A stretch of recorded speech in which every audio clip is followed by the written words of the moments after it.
इस साल का होली नहीं होगा खराब, बिहार में चालू हो सकता है शराब। नीतीश कुमार के फैसले का लोग कर रहे हैं इंतजार, पूरे बिहार में मचा हाहाकार। लेकिन सबसे बड़ा सवाल, क्या होली पर बिहार में फिर से दारू चालू हो जाएगा? आइए सब कुछ जानते हैं इस 2 मिनट की रिपोर्ट में। जी हाँ, आपको बता दें कि बिहार में शराबबंदी लागू करने का फैसला नीतीश कुमार ने साल 2016 में लिया था। उस समय इसे महिलाओं के सम्मान और परिवार की खुशहाली से जोड़ा गया। गाँव-गाँव में महिलाएं खुश हुई क्योंकि उनका मानना था कि शराब बंद होने से घर में मारपीट, कलह और कमाई की बर्बादी रुकेगी। और यही सब सोचकर महिलाओं ने नीतीश कुमार को मुख्यमंत्री के पद पर आज भी रखा है। लेकिन अब जब होली करीब है तो चर्चा फिर से तेज हो गई है कि क्या सरकार इस फैसले पर फिर से विचार कर सकती है?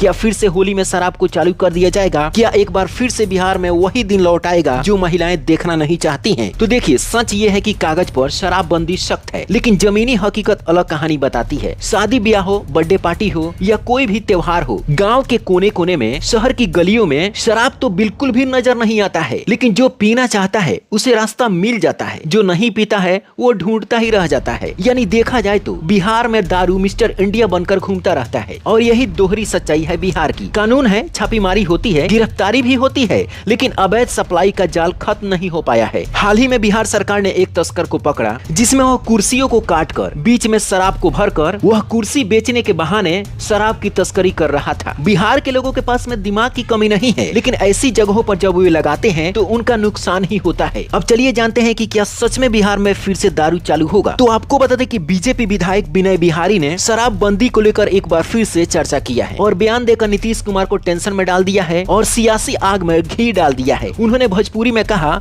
मिलता तबे नु हिलता, मिलता तबे नु आदमी हिलता। मतलब साफ है, जब मिल रहा है तभी न लोग हिल रहे हैं। उनका तर्क है कि अगर शराब मिल रहा है तो सरकार या तो पूरी ताकत से रोक लगाए या फिर साफ साफ नीति बदल दे, यानी फिर से चालू कर दे। अब ध्यान देने वाली बात यह है कि बिहार में सरकार गठबंधन की है, जनता दल यूनाइटेड और बीजेपी साथ में है। ऐसे में अगर सहयोगी दल के नेता ही सवाल उठाने लगे तो राजनीतिक दबाव बढ़ना तय है, यानी ये सवाल सीधे नीतीश कुमार की कुर्सी पर है। अब चर्चा इस बात की है कि क्या होली से पहले कोई बड़ा फैसला आ सकता है? अगर सरकार पर दबाव बढ़ता है तो सीमित लाइसेंस, विशेष अनुमति या नीति में बदलाव जैसे विकल्प सामने आ सकते हैं। लेकिन अगर महिलाओं का विरोध मजबूत हुआ और सामाजिक संगठनों ने आवाज उठाई तो नीतीश कुमार अपने पुराने फैसले पर कायम रह सकते हैं। यानी फैसला सिर्फ बोतल का नहीं है, वोट का भी है। अगर अचानक नीतीश कुमार ने शराबबंदी को हटा दिया तो समझिए कि अगली बार कुर्सी उनका जाना तय है, क्योंकि बिहार की महिला नीतीश कुमार को अगर मुख्यमंत्री बनाई है, वे चाहती है कि बिहार में कभी भी शराब को चालू न किया जाए। तो इसका सबसे बड़ा यही कारण है। तो अभी स्थिति ये है कि आधिकारिक तौर पर बिहार में शराबबंदी जारी है।